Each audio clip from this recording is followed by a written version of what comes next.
Here's a question for you, dear listener. What is it that motivates a man?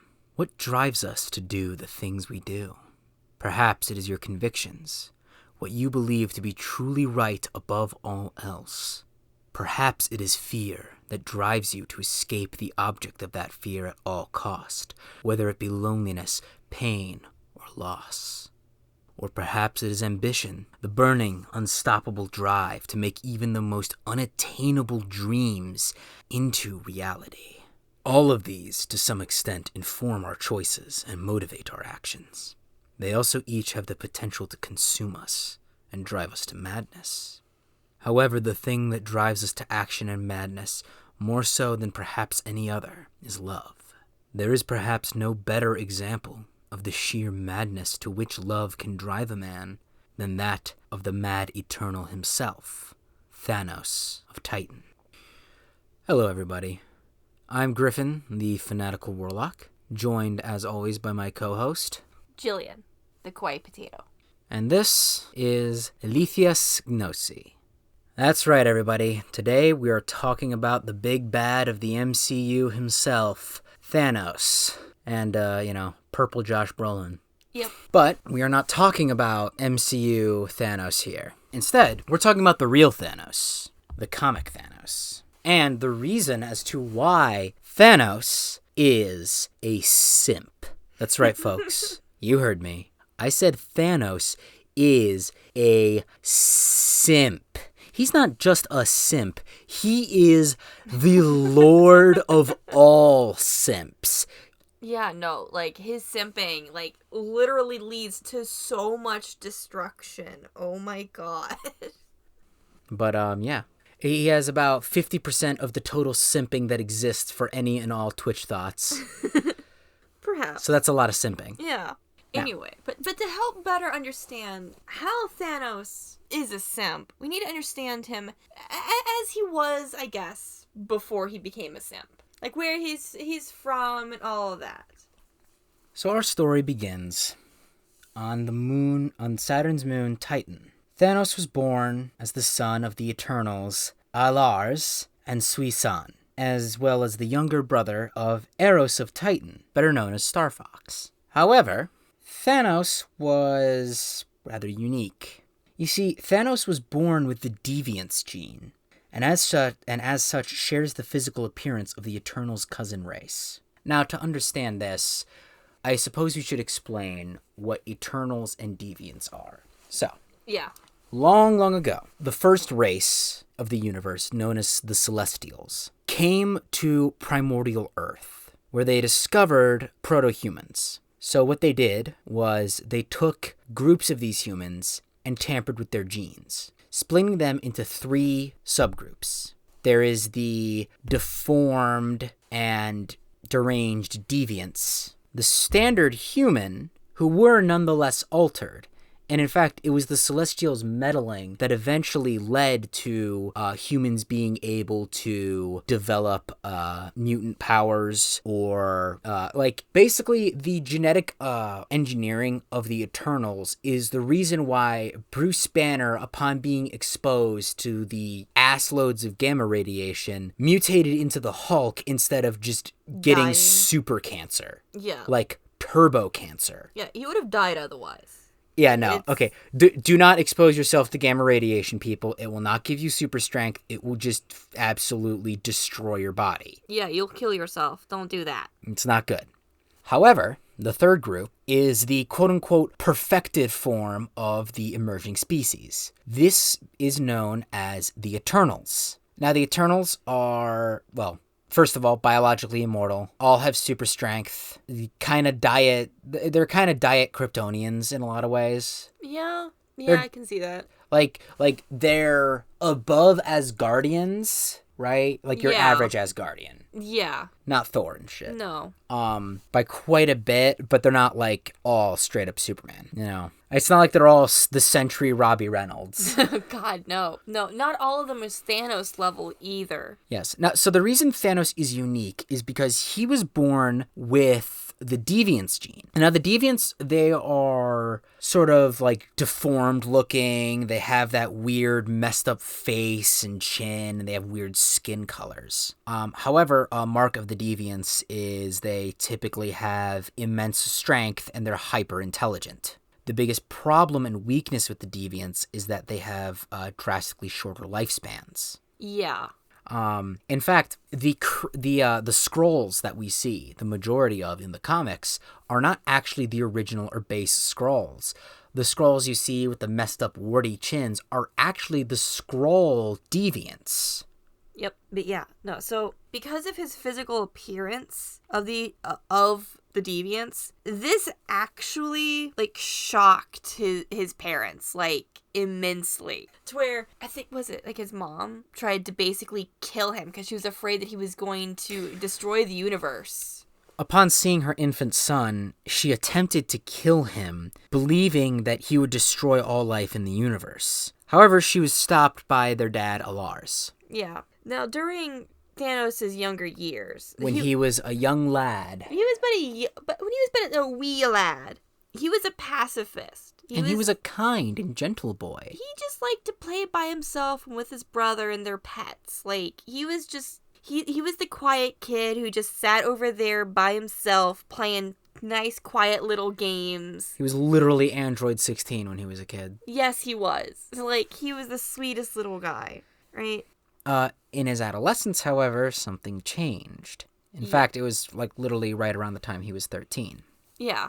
He ran into a mysterious woman who implanted within him the idea of death and fascination with it. She showed to him and expressed the beauty there is in death and nothingness. Within a couple years, he ended up becoming fascinated with nihilism and death and worshipped it, and eventually fell in love with the physical embodiment of death, Mistress Death. Which is the cosmic entity in the Marvel Universe of death. Yes. As an adult, Thanos proceeded to augment his physical strength and powers through his superior scientific knowledge. He also attempted to create a new life for himself after just basically he's like, yeah, no, I'm an adult now. I'm gonna see you later, Mom and Dad. I'm gonna go become a pirate. I'm gonna go traverse the spaceways. I'm gonna go become a pirate. Yar har. So he became a pirate and had several children, and nothing was really doing it for him. Like, he didn't get fulfillment in anything. His life was empty, devoid of meaning. Yeah, it was empty and meaningless, and he found no pleasure in it until he came across Mistress Death again. And he was so smitten with her because he worshipped her. He's like, he felt that much more for her that he proceeded to murder his children and his pirate captain to show her that he loved her, which did nothing. Like, it's a blip. Seriously. Yeah, like it's a blip in the cosmic scale. That's not even enough for her to send him the link to her OnlyFans. No, it's not. No. It wasn't enough. So Thanos proceeded to then go out and gather an army of various alien villains and bandits and the likes and have a nuclear bombardment of his home world, killing most of his race to try and get her attention. Once again, this didn't really work. Like, it made him to where, like, it was kind of like, okay, this guy is insane, I guess. Like, but once again, he did it purely just to get her attention. Her reaction is like, cool story, bro. No.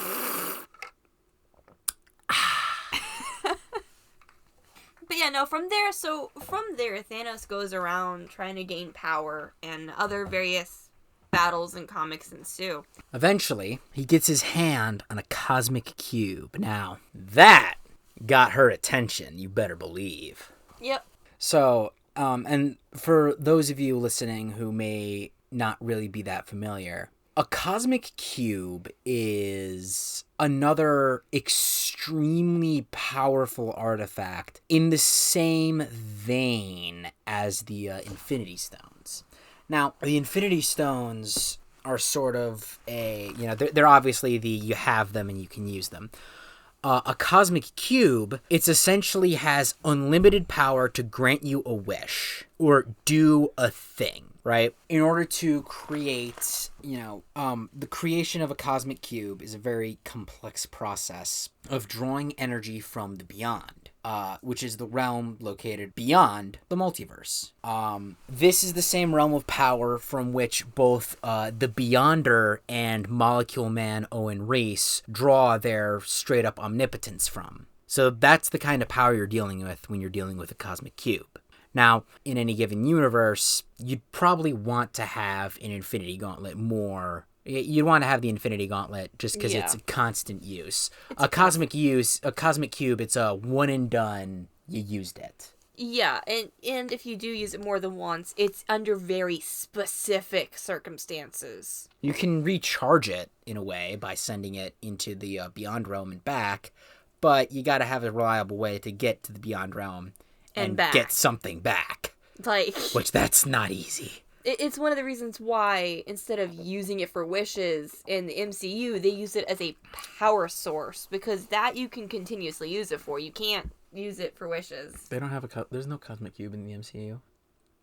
But the stone, the square, that's not it?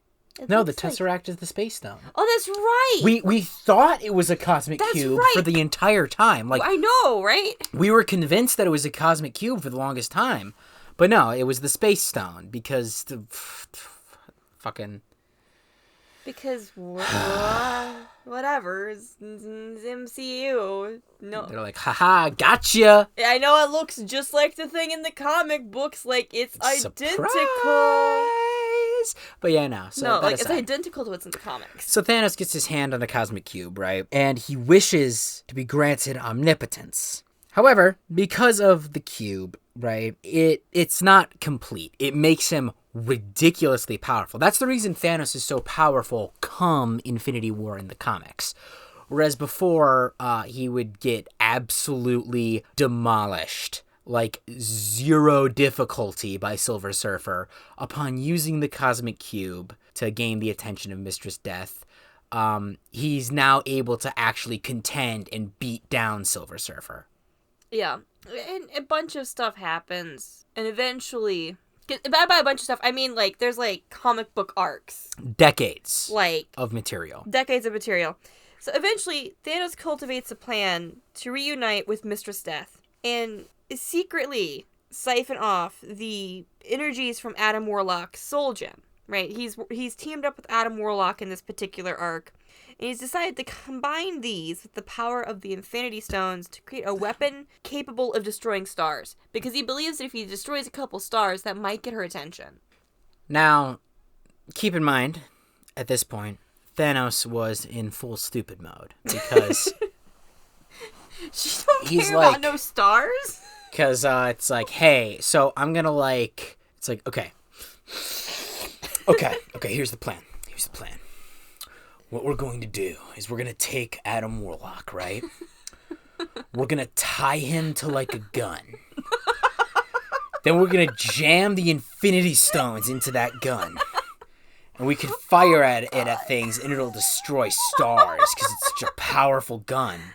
And Adam Warlock is like, bruh, you what, mate? Now, this is the... failed. He was stopped. It failed. It failed spectacularly because it's like, yes, I have the Infinity Stones. I am now going... It's like, you have the Infinity Stones, but instead of putting them into an Infinity Gauntlet, he may as well have just been imagine you gather the Infinity Stones and then you just use them as slingshot ammunition, throwing them at people, just shooting it at... Yeah! Now later on, Thanos... Dennis the Menace style. You're going down, Mr. Wilson! But yeah, no, Thanos failed spectacularly. Like, he was not able to destroy any stars. Now, even if he was, Mistress Death would not have cared. No, he destroyed one star, but then it was like, oh god, who was it? It didn't matter, though. Like, Mistress Death did not care. Because all he managed to do was test it out. Yeah. And then, oh god, which superhero group was it? Oh, I don't know. It wasn't Guardians of the Galaxy, was it? I think it was. They did a lot of stuff with Thanos. Yeah.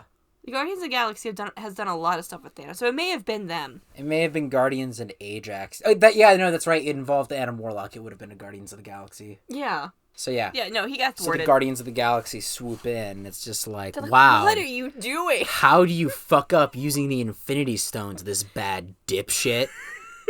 So anyways, that situation was taken care of. Now on to Infinity War. So he realizes, what the hell was I doing? I had an Infinity Stone, and I misused it so bad. So he goes and finds them all again. Yeah, so now Infinity War, yeah, like, okay, so Infinity War, the premise of killing half the universe in the movies, like, that's actually what he was trying to do. Yes, and like the way he goes about just tearing through everybody, nobody can stop him. Yeah, that's also legit. It's a pretty accurate reflection, and it was pretty dope. Yes. However, that was not the only reason why he wanted the Infinity Stones. He wanted to get the Infinity Stones to make himself truly omnipotent and to kill half the universe. Purely to prove to Mistress Death how much he loves her. That's the only real reason. Because if he believes that if he kills enough and if he is omnipotent, that maybe she will accept his love, right? This, once again, does not impress Mistress Death enough for her to accept his love. And then, of course, he's thwarted. Obviously. The Infinity Gauntlet is taken from him, and the situation goes back to normal. Now, once all that's done and over with, later on, he devises a plan. He's going to become the Allfather of a new pantheon of gods created by himself. Because why the hell not? Like, seriously, why not? He's like, you know what? I have failed so many times with trying to destroy stuff. Let's create something. However, his plans are interrupted when he learns about the existence of a thing called the Rot, a cosmic aberration in deep space caused by Thanos' incessant love for death. Mistress Death actually shows up, and she's like, "Hey, you, come here. You're helping me clean up this mess. See this shit? This is your fault. You're helping me clean it, goddammit. Fix it, motherfucker." Right? Yeah. So then, after that, time passes. The Heart of the Universe incident. Yeah, where pharaohs do time travel, and Thanos has to fix the universe. Yep. So, after all that happens... And the same pharaoh that drove Apocalypse to become Apocalypse. Yep. In order to defeat him. Yep. Oh, yeah, that's right. In case you guys weren't aware, Apocalypse was originally... His initial motivation was actually as kind of a good guy in order to defeat this tyrannical, evil, time-traveling super wizard pharaoh. Yep. And then, he kind of went crazy. Yeah. Time-traveling wizard pharaoh tried to destroy the universe. Thanos legitimately stopped him and healed the universe. So in this instant, Thanos was a good guy, actually. Mm-hmm. So his exact words, it's like, who could have imagined that the last and greatest act of the death-worshipping Thanos would be that as a healer? Yeah, he was later on resurrected. Because of course he was. He's way too profitable. We can't leave him dead. No.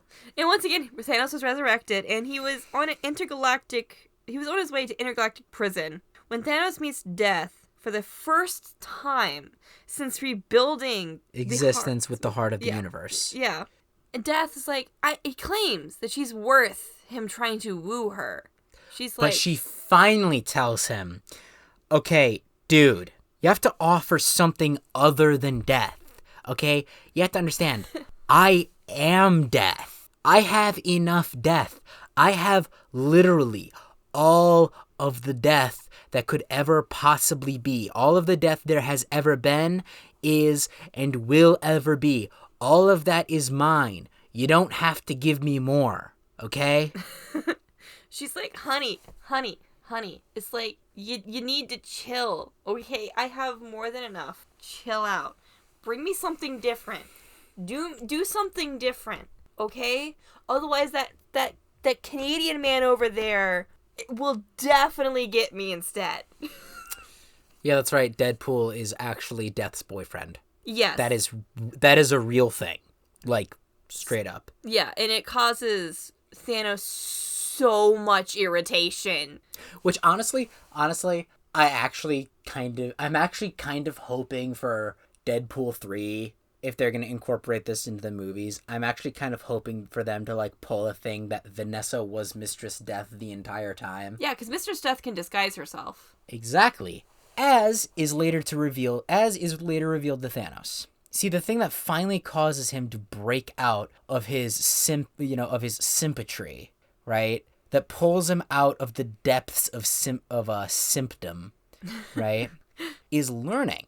It is revealed to him. I forget where. I don't remember where either. But it was sometime it was sometime in the early 2010s. Yeah. That this happened, but it was actually revealed to Thanos, right, that the mysterious woman he met so long ago when he was a young boy was Mistress Death in disguise, and that she had engineered his entire life to be like this. Yep. She had exerted her influence over him from that time onwards to drive him to become an omnicidal maniac. Yeah, because she wanted it. Yeah, I mean, after all, she needs agents of death. Well, whether you're willing or not doesn't matter. She'll make it seem like it's willing. Exactly. This is what drove Thanos to finally wake up and utter those sacred words. He woke up to the truth and proclaimed to Mistress Death, "Be gone, thought!" But yeah, no, and then later on, like, his son, Thane? Thane, yes. Thane was, like, smitten with her, and he's like, no.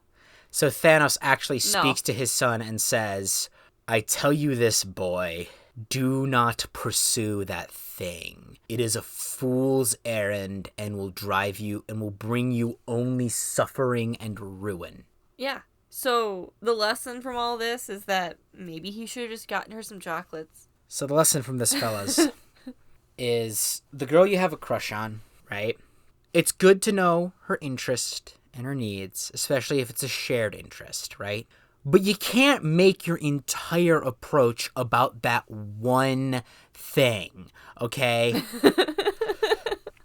If she tells you she likes My Chemical Romance and you start only trying to pursue her via My Chemical Romance related things, oh, you could lose her quick. That's not how you do. Oh no, you're gonna lose her real quick there. Like, it's okay to do things like that, just not overboard. No. Exactly. Guys, she can tell when you're desperate like that, okay? Yeah, no, that's a major red flag. Desperation is a turnoff. Mm-hmm. Seriously. But yeah, no. Thanos is an absolute simp. So, but yeah, no, the motivation behind Infinity War in the comics is because he wanted some of that Rule 63 Skeletor pussy, yo. I mean, she is straight up Rule 63 Skeletor. She's got this gorgeous, curvaceous body, big boobs, and then, like, her face is a skull. Yeah, like, there's skin and everything on the rest of her body, but her face is a skull. And the color palette is the same for Skeletor. Yep. Like, her costume color palette is the same as Skeletor. Yeah, exactly. I mean, in all technicality, Skeletor is probably based off of her because she came out before Skeletor, but it doesn't matter. She's still Rule 63 Skeletor. I'd fuck either of them. Not really. But yes, that is why Thanos is a simp. Yup. Guy kills half the universe. God knows how much else. To get into OnlyFans. To get into Mistress Death's OnlyFans. Which even then, he only gets lewds. He didn't even get to the nudes tier. No, sad. Unfucking believable. It's so sad. And meanwhile, Deadpool puts, like, one smooth talk on her and she's like, "Oh, baby." Oh, baby, give me more. Yeah. No, like, there's moments in comics where Deadpool and Mistress Death are just, like, being all like, "Oh, baby, take me up front of, like, Thanos. And Thanos, you can just see him, like, seething with rage. Just, like... You can see the blood vessels in him bursting. He's like, you little bitch. You bastard, you took her from me. Meanwhile, he's like, he doesn't fully understand that all he gave her was what she already had. Mm-hmm. She didn't need more of. Whereas he's like, oh, Deadpool over here is like, I have humor and fourth wall breaking skills. Exactly. And he could make her laugh. I mean, guys, just figure out how to make her laugh. Seriously. No, that actually works. Like, that's good advice. Every time. Make her laugh. Take it from me. Colonel, I have no idea where the hell I am.